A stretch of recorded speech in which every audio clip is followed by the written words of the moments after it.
Lecture du livre du Deutéronome, chapitre 4, des versets 32 à 40. Moïse disait au peuple d'Israël: Interroge les temps anciens qui t'ont précédé, depuis le jour où Dieu créa l'homme sur la terre. D'un bout du monde à l'autre, est-il arrivé quelque chose d'aussi grand? A-t-on jamais connu rien de pareil? Est-il un peuple qui ait entendu comme toi la voix de Dieu parlant du milieu du feu et qui soit resté en vie? Est-il un Dieu qui ait entrepris de se choisir une nation, de venir la prendre au milieu d'une autre, à travers des épreuves, des signes, des prodiges et des combats, à main forte et à bras étendus, et par des exploits terrifiants, comme tu as vu le Seigneur ton Dieu le faire pour toi en Égypte? Il t'a été donné de voir tout cela pour que tu saches que c'est le Seigneur qui est Dieu, il n'y en a pas d'autre. Du haut du ciel, il t'a fait entendre sa voix pour t'instruire. Sur la terre, il t'a fait voir son feu impressionnant et tu as entendu ce qu'il te disait du milieu du feu.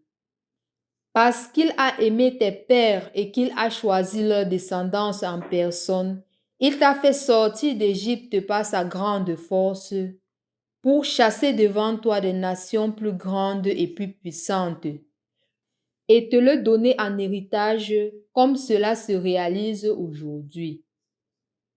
Sache donc aujourd'hui et médite cela en ton cœur. C'est le Seigneur qui est Dieu, là-haut dans le ciel comme ici-bas sur la terre. Il n'y en a pas d'autre. Tu garderas les décrets et les commandements du Seigneur que je te donne aujourd'hui, afin d'avoir toi et tes fils bonheur et longue vie sur la terre que te donne le Seigneur ton Dieu tous les jours. Au nom du Père et du Fils et du Saint-Esprit. Amen. Loué soit Jésus-Christ. En ce jour, en ce merveilleux jour 11 août, nous commençons le dernier livre du Pentateuque qui est le livre du Deutéronome. En effet, le livre du Deutéronome, c'est un recueil du dernier discours de Moïse au peuple et aussi des lois et des manières d'être que le peuple juif doit avoir lorsqu'ils seront dans la terre promise. Et c'est pour cela que on commence ce livre aujourd'hui en faisant un retour à l'histoire. Quand Moïse commence à parler, il voudrait justement faire comprendre au peuple que est-ce que tu te rappelles que le Seigneur a été avec toi?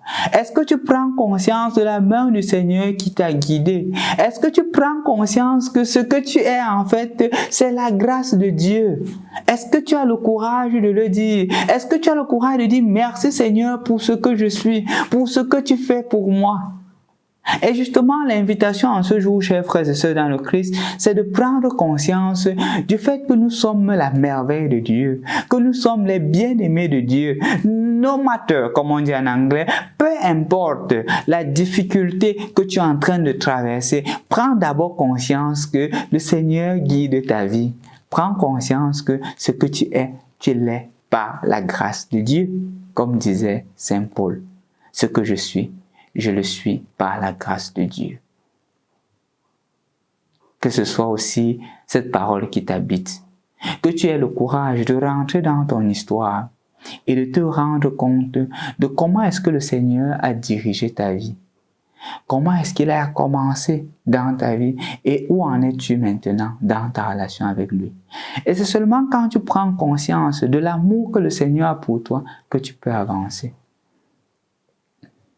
Quand on est conscient d'être aimé par quelqu'un qui nous est cher, on est poussé à faire mieux. Quand on n'en est pas conscient, on vit notre vie de façon routinière. Quelqu'un qui a une motivation forte a un plus grand résultat comparativement à quelqu'un qui a une moindre motivation, qui fait parce qu'on lui a demandé de faire, sans que cela ne l'embrasse, sans que cela ne fasse vraiment quelque chose qui lui vienne du cœur, sans que ce ne soit sa seconde nature.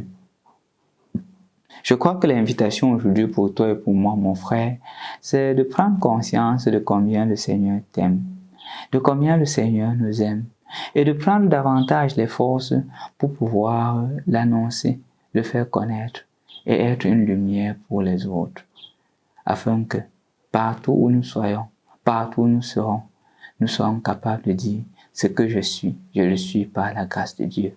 Quand nous rencontrerons des personnes qui seront en train de récriminer à cause des difficultés de la vie, que nous puissions aussi leur dire ce que tu es, c'est par la grâce de Dieu. Que nous soyons les canaux de la prise de conscience de l'amour de Dieu dans la vie des autres. Au nom du Père et du Fils et du Saint-Esprit. Amen.